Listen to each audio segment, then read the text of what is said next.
This is John Watts. Welcome to our video portion of our Consumer Power newsletter.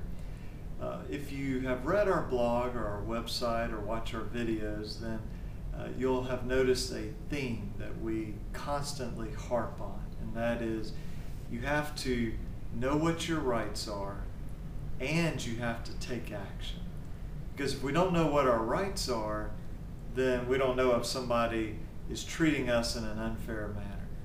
But if we know what our rights are and we don't take action, then people are going to be able to abuse us or take advantage of us. But it's when we know our rights and we take action, that's when we are truly an empowered consumer. And I want to share with you a story. I was speaking with a friend of mine, a client who was receiving debt collection calls to her home number.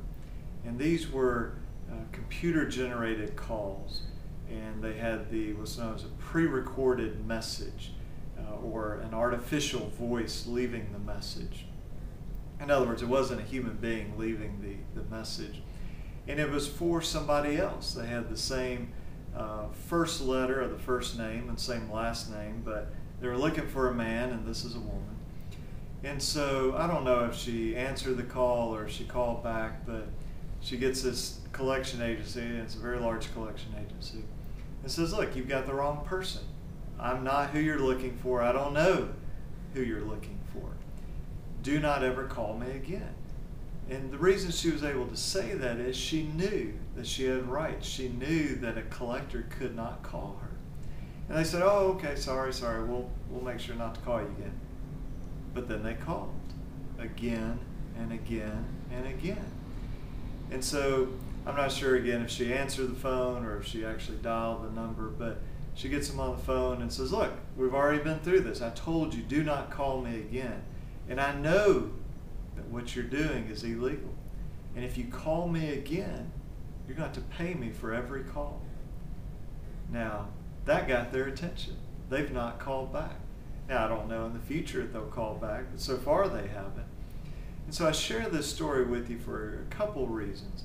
One is to say you need to learn about your rights, but then you need to take action. Now, she had a couple choices. She could have called a lawyer, hopefully would call me, but could have called a lawyer, could have filed suit against them.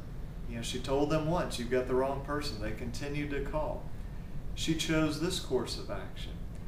And you know, it's funny, if we have a client that sues, the debt collector says, oh, you sued too soon. You should have given me another chance.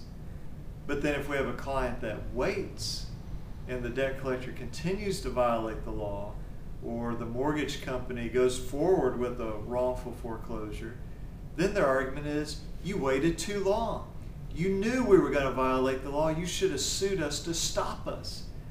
And so it's kind of this odd thing where you imagine a bank robber saying, well, wait a minute, Mr. Police Officer, you should have given me a chance to just kind of put the money back, and everybody walk away.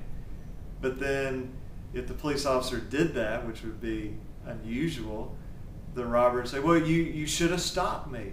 So they try to argue it from both ends. But in this particular case, she decided just to tell them, look, I know what my rights are, and if you do this again, there are going to be consequences.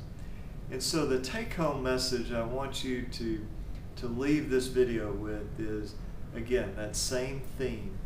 Know what your rights are, take action. Because these companies that want to violate the law, they're assuming you don't know what your rights are. And even if you do, they go, well, you're not going to do anything about it.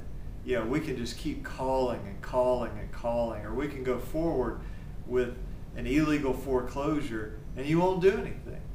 So know your rights, take action. Hope this has been helpful to you.